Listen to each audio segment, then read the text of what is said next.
দিল্লিতে red ফোর্টের metro গেটের just সামনে, 1 নম্বর মেট্রো গেটের সামনে বিরাট বড় একটা ব্লাস্ট হয়েছে, একটা এক্সপ্লোশন ঘটেছে।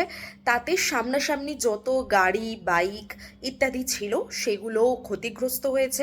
শুধুমাত্র তাই নয়, 8 জন মানুষ তারা প্রাণ হারিয়েছেন।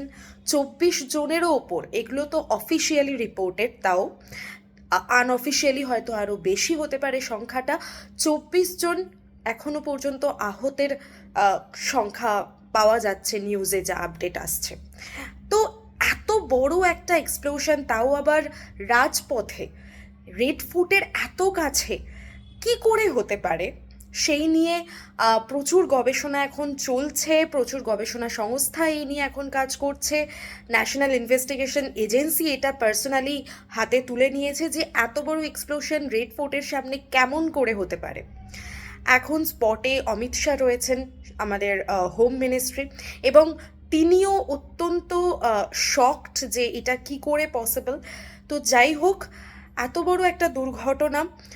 কিছুদিন আগেই আমাদের আমেদাবাদে প্লেন ক্র্যাশ, দেন এই টাইমটা 6 নভেম্বর থেকেই বিহারে ইলেকশনের একটা ঝড় উঠেছে, সেই টাইমেই দিল্লিতে এত বড় একটা দুর্ঘটনা ঘটে গেল।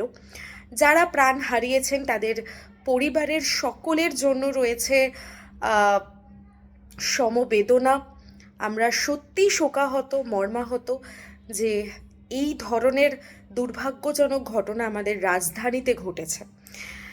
রাজধানী বলে না, যে কোনো জায়গায় এই টাইপের দুর্ঘটনা, ব্লাস্ট ওপেন রাস্তায়, এবং সময়টাও আমি বলে দিই 6:30, সন্ধে 6:30টার সময়টা করে, অর্থাৎ সেই টাইমটায় কিন্তু প্রচুর মানুষজন রাস্তায় থাকেন। কেউ হয়তো অফিস থেকে ফিরছেন, কেউ হয়তো মানে সেই জায়গায় কর্মরত অলরেডি।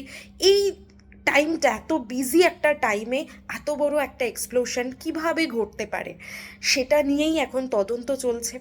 তবে এটুকু খবর নিউজ থেকে পাওয়া যাচ্ছে যে এটা কোনো টেরার অ্যাটাক নয় বা টেরার ব্লাস্ট নয়, কিন্তু এতটাও তো শিওর হওয়া যায় না। দেখা যাক আলটিমেটলি এটার পিছনে কী রিজন রয়েছে।